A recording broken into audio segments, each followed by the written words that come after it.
इस चैप्टर का सबसे इम्पोर्टेंट पोर्शन हम आज के इस वीडियो में कवर करने वाले हैं।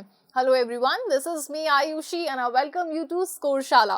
वेल, इम्पोर्टेंट से मेरा मतलब ये है कि इस चैप्टर से जो कॉन्सेप्ट आपसे हमेशा पूछा जाएगा, यानी कि आप 12th में आ जाएं, फर्स्ट ईयर में आ जाएं, सेकेंड ईयर में आ जाएं, अगर आपके पास में डिमांड है तो ये कॉन्सेप्ट आपका पीछा नहीं छोड़ेगा। ओके, सो कौन सा है ये concept? It is law of demand. ठीक है, लॉ ऑफ डिमांड हमने एक तरीके से जब हमने इस चैप्टर को स्टार्ट किया था ना, जो फर्स्ट वीडियो था हमारा इस चैप्टर का, तब से हमने लॉ ऑफ डिमांड किया है। लेकिन लॉ ऑफ डिमांड क्या है ये आप लोग समझ चुके हैं, आपको पता है, लेकिन अभी आपको ये नहीं पता कि अपन किस बारे में बात कर रहे हैं। ठीक है, तो ये मैं आपको बताऊंगी, लेकिन ये पहली बार यहाँ पे देखो, ये क्या है? ये जो एरोज आपको दिख रहे हैं ना, ये क्या है? ये प्राइस है। देखो, प्राइस और क्वांटिटी है ये। When the prices goes up, जब प्राइसेस बढ़ती हैं तो क्वांटिटी डिमांडेड कम होती है ना। Note the relationship between the price and the quantity is inverse. और वहीं जब प्राइसेस कम होती है तो क्वांटिटी डिमांडेड यहाँ पे बढ़ती है। लॉ ऑफ डिमांड आपका यही है। ठीक है, क्लियर? अब आप चाहे तो क्या कर सकते हैं कि मतलब अगर आपको ऐसा लगता है कि बस ये वीडियो इतना ही है, बस खत्म करो, बंद करो, अगर आपको ऐसा लगता है तो नहीं, इस वीडियो में अगर सिर्फ इतना ही होता तो एक ही स्लाइड पर मैं इसको कवर कर लेती, है ना। लेकिन इस वीडियो में सिर्फ इतना नहीं है। Law of demand no doubt है तो इतना सा, लेकिन इसके अंदर बहुत सी ऐसी चीजें हैं जो कि बहुत इंपॉर्टेंट है। ठीक है, हम इसके अजम्पशंस पढ़ने वाले हैं, हम इसके एक्सेप्शन पढ़ने वाले हैं इस लॉ के। ठीक है, हम इसकी टेबल देखेंगे, हम इसका ग्राफ देखेंगे। ऑलराइट, सो इन ऑल पूरा का पूरा ये जो लॉ है इसे हम इस वीडियो में कवर करेंगे। ओके, सो यहाँ पे वही चीज हो गई आपकी, जब प्राइस आपकी कम होती है तो क्वांटिटी डिमांडेड आपकी बढ़ती है, या फिर आप ये कह सकते हैं कि जब आपकी प्राइस बढ़ती है तो क्वांटिटी डिमांडेड आपकी कम होती है। Law of demand states that other things being equal. अब यहाँ पे अदर थिंग्स कौन से हैं? जो दूसरे डिटर्मिनेंट्स है ना अपने, वो है यहाँ पे अदर थिंग्स। तो अदर थिंग्स बीइंग इक्वल या फिर constant. Okay, we demand good and demand increases with the decrease in own price of the commodity and vice versa. यहाँ पे जो अदर डिटर्मिनेंट्स हैं वो कांस्टेंट रहते हैं। हमारा रिलेशनशिप सिर्फ किससे होता है? प्राइस ऑफ ओन गुड से।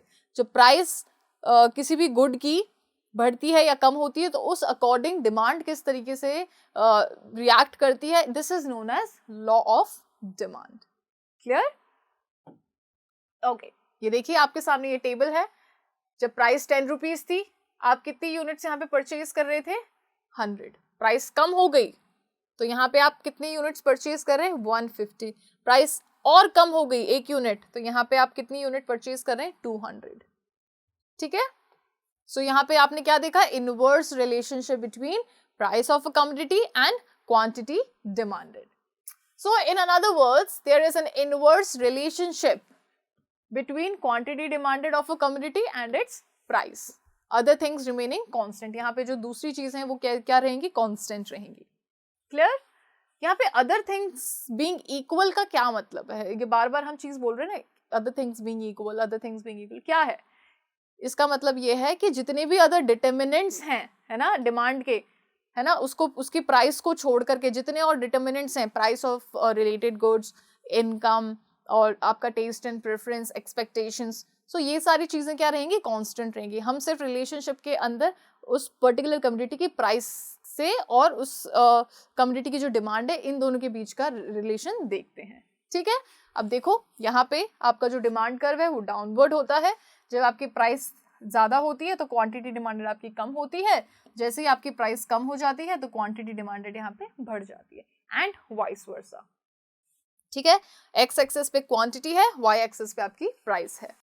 ओके, अब हम यहाँ पे इस लॉ के कुछ अजम्पशंस के बारे में बात करने वाले हैं। ठीक है, क्योंकि जब भी हम किसी लॉ को पढ़ते हैं कोई भी, ठीक है, तो उसके कुछ अजम्पशंस होते हैं और उन अजम्पशंस के बेसिस पे वो लॉ बना होता है। ठीक है, इसके क्या अजम्पशंस हैं कि देखो, टेस्ट और जो प्रेफरेंस है वो आप कंज्यूमर का कांस्टेंट रहता है, उसके अंदर चेंज नहीं होता है।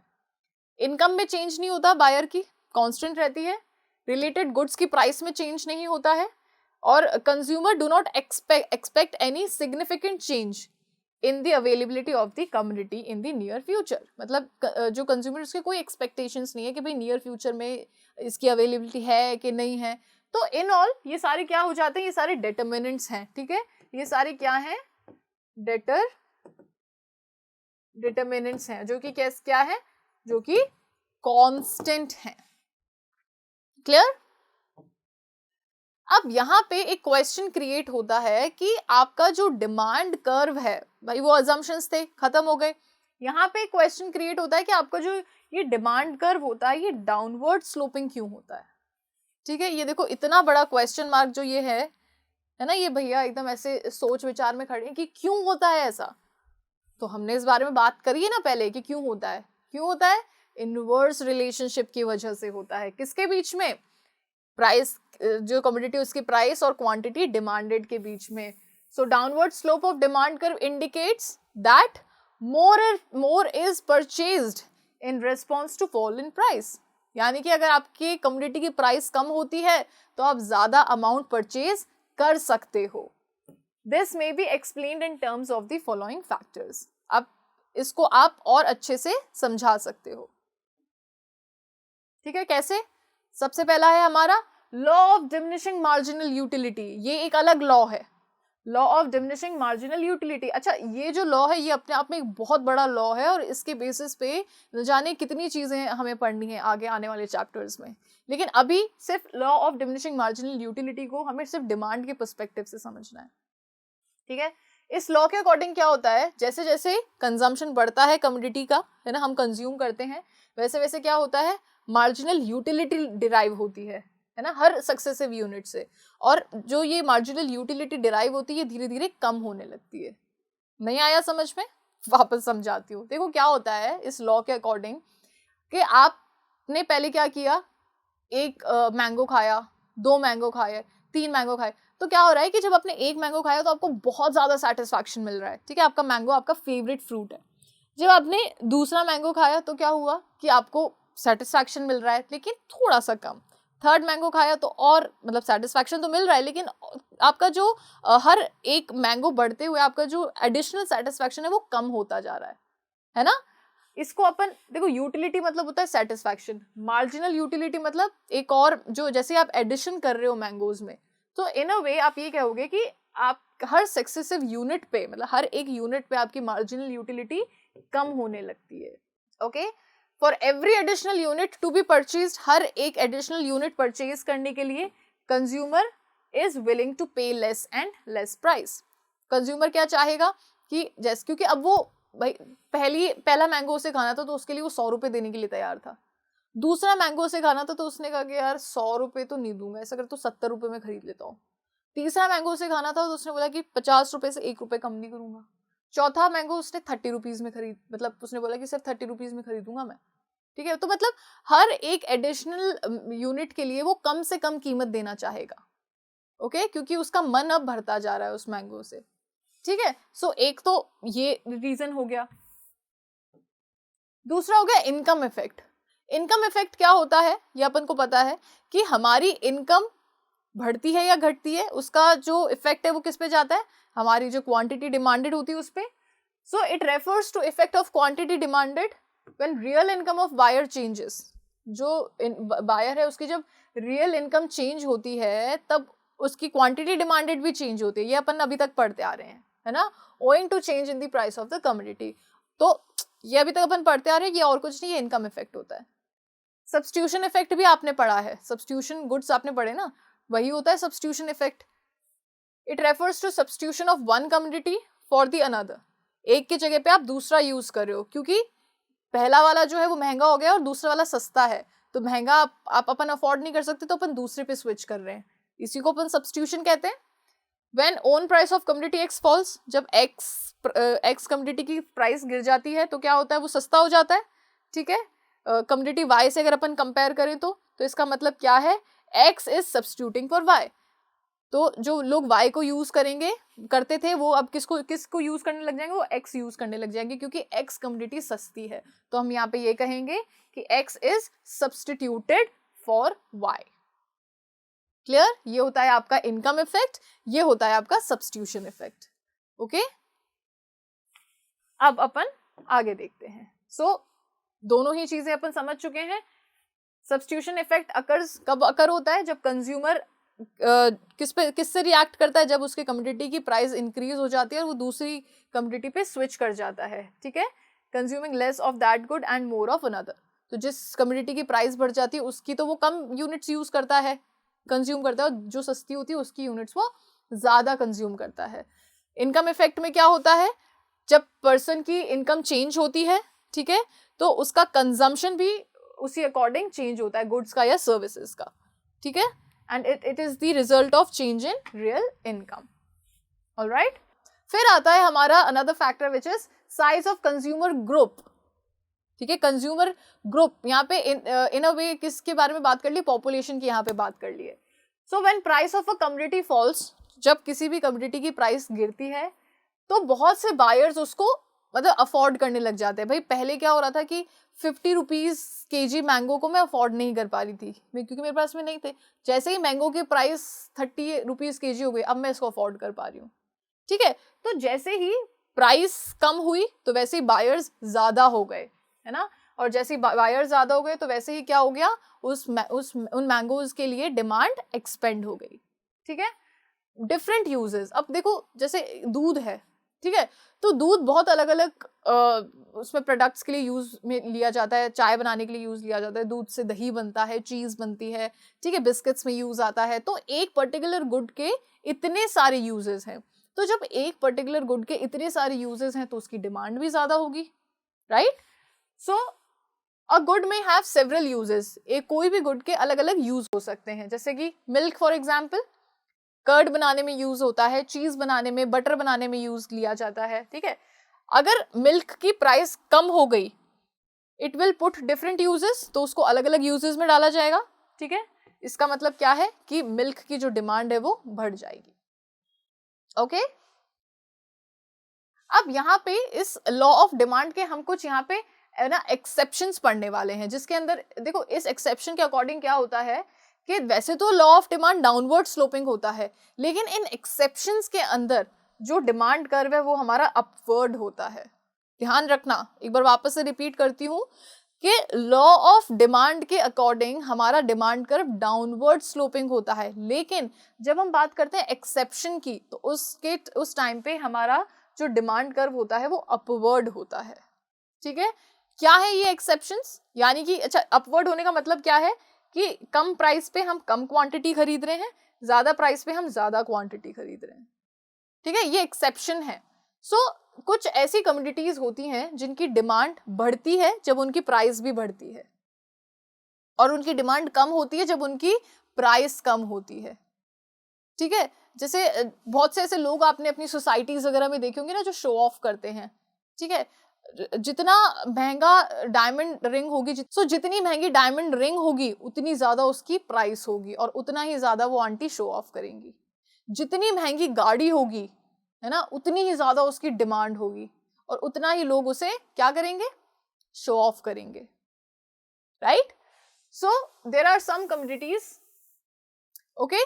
सो इन सच सिचुएशंस जो डिमांड कर्व होता है वो हमारा अपवर्ड शिफ्ट होता है लेफ्ट से राइट की तरफ, जैसे कि आर्टिकल्स ऑफ डिस्टिंक्शन, है ना। So according to professor Veblen, certain goods are articles social distinction, these goods are demanded only because their prices are very high। अब इन गुड्स की डिमांड इसीलिए होती है क्योंकि इनकी प्राइसेस बहुत ज्यादा हाई होती है। जैसे एंटिक ऑब्जेक्ट्स होते हैं ना, एंटिक चीजें जो होती हैं, ठीक है, वो उनको आपने कभी देखा होगा, एंटिक जो बहुत पुराने समय की है, ठीक है, तो जितना ज्यादा उनकी प्राइस होती है उतनी ज्यादा उनकी डिमांड होती है ना। जैसे कि प्रेशियस डायमंड हो गए, विंटेज कार हो गई, ठीक है, बहुत पुरानी जो पेंटिंग्स होती हैं वो हो गई, क्योंकि कहीं ना कहीं ये चीजें क्या दर्शाती हैं, ये चीजें कहीं ना कहीं आदमी के स्टेटस सिंबल को दर्शाती हैं। इसलिए जैसे जैसे इनकी प्राइस हाई होती है वैसे वैसे इनकी डिमांड भी हाई होती है। भाई जो लोग अफोर्ड कर सकते हैं वो तो डिमांड क्रिएट करते ही हैं इनकी, है ना। अब जैसे गिफिन गुड्स हो गया, गिफिन गुड्स के अंदर भी, है ना, जो इसका डिमांड कर्व होता है वो अपवर्ड स्लोपिंग होता है। सो जब प्राइस ये थी तो इतना हम इसे, इसकी आउटपुट मतलब इसकी यूनिट्स को हम डिमांड करते, जब प्राइस बढ़ी तो इसकी इतने आउटपुट को हम डिमांड करें। So giffen goods are highly inferior goods showing a very high negative income effect. ठीक है। सो गिवन गुड्स क्या होता है, देखो इंफीरियर गुड्स तो हम समझ गए, ये हाईली इंफीरियर गुड्स हैं, यानी कि इंफीरियर गुड्स से भी ज्यादा ऊपर वाले इंफीरियर गुड्स हैं ये। As a result when price of such commodities fall, अब देखो इन गुड्स की जब प्राइस गिरती है सो कहीं ना कहीं इनकी डिमांड भी गिरती है, ठीक है। Even when they happen to be relatively cheaper than other goods, भले ये दूसरे गुड्स से क्यों ना सस्ते ही क्यों ना हो, ठीक है, जैसे इनकी प्राइस गिरती है तो इनकी क्वांटिटी भी कम हो जाती है, ठीक है। So this is popularly known as Giffen paradox, और इसको हम किस नाम से जानते हैं, गिफिन पैराडॉक्स के नाम से इसे हम जानते हैं। ओके फिर आता है हमारा third, which is irrational judgement. अब इरैशनल जजमेंट क्या होता है, वही जिसके बारे में अपन ने अभी बात करी थी, यहाँ पे लॉ ऑफ डिमांड फेल हो जाता है ना, और यहाँ पे जो कमोडिटी है उसको उसकी प्राइस के बेसिस पे जज किया जाता है। जितना ज्यादा प्राइस होगी उतनी ज्यादा कमोडिटी, मतलब आप ये लेविश कह सकते हैं या फिर स्टेटस सिंबल शो करने वाली कह सकते हैं। It is an irrational judgement, perhaps it is owing to huge price difference between organic and non organic products in the market.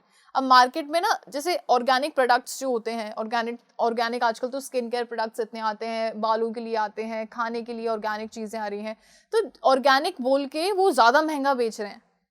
Non organic तो हमें वही सेम चीज़ अगर नॉन ऑर्गेनिक है तो हमें सस्ते में मिल सकती है, लेकिन ऑर्गेनिक बोल करके वो चीज़ें ज़्यादा महंगे में बिक रही हैं, और इनफैक्ट लोग उन्हें परचेज भी करते हैं, क्योंकि दे रिलाई कि हाँ ये हो सकता है ये सच में ऑर्गेनिक हो और ये हमारी बॉडी को किसी तरीके का हार्म ना पहुंचाए। ओके सो जो रिचर सेक्शन होते हैं सोसाइटी के वो तो ऑर्गेनिक चीज़ों को ही यूज़ करते हैं, है ना, वो नॉन ऑर्गेनिक चीज़ों को यूज़ ही नहीं करते। सो रिचर सेक्शन जो है वो ऑर्गेनिक प्रोडक्ट्स की डिमांड को बढ़ाते हैं। Consider organic products as they very high quality, क्योंकि इनको लगता है कि भाई ऑर्गेनिक प्रोडक्ट्स की जो क्वालिटी है वो काफ़ी ज़्यादा हाई होती है। ओके ये होता है आपका एक्सेप्शन, ठीक है। एक्सेप्शन डिमांड कर्व जो होता है आपका वो इस तरीके से होता है, अपवर्ड स्लोपिंग, प्राइस 2 पे ये क्वांटिटी, प्राइस 1 पे ये क्वांटिटी। क्लियर। सो ये था आपका law of demand. Law of demand के अंदर क्या होता है, लॉ ऑफ डिमांड ये आपको ध्यान रखना है, अजम्पशन आपको ध्यान रखने हैं, टेबल, ग्राफ एंड एक्सेप्शन आपको ध्यान रखने हैं, ठीक है। सो अगर आपको आज का ये वीडियो अच्छा लगा है, अगर आपको ऐसा लगा है कि इस वीडियो में आपने कुछ सीखा है, तो इस वीडियो को लाइक ज़रूर करना, चैनल को सब्सक्राइब ज़रूर करना। आप अपने फ्रेंड्स, अपने क्लासमेट्स के साथ में भी इस वीडियो को शेयर कर सकते हैं, और बेल आइकन को प्रेस करना बिल्कुल मत भूलना। Thank you so much.